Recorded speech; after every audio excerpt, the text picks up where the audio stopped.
איפה ישנם עוד אנשים כמו האיש ההוא אשר היה כערבות הבוכיות?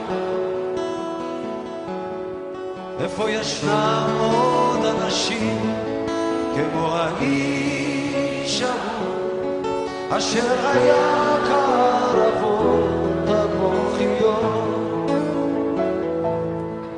למרגלות ההר נולד ליד הנחל בחורף שם בין ערבות בוכיות,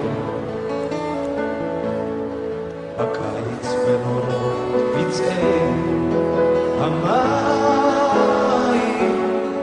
נפשו שילת על פני הנחל לדגן מקנה הסוף קרק לו עפיפון, וכשהיה איש מכיווני ערבות הבוכיות נטע סוכה לאבן המבצר האפורה בנה לו בית על מי הנחל תחנה הקים זרע שדות שלח אונו על פני הים ואונו צוחר, אך יש אשר יניע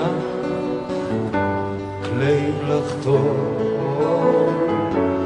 ויהיה פתאום נהיה לאיש אחר. איפה ישנם עוד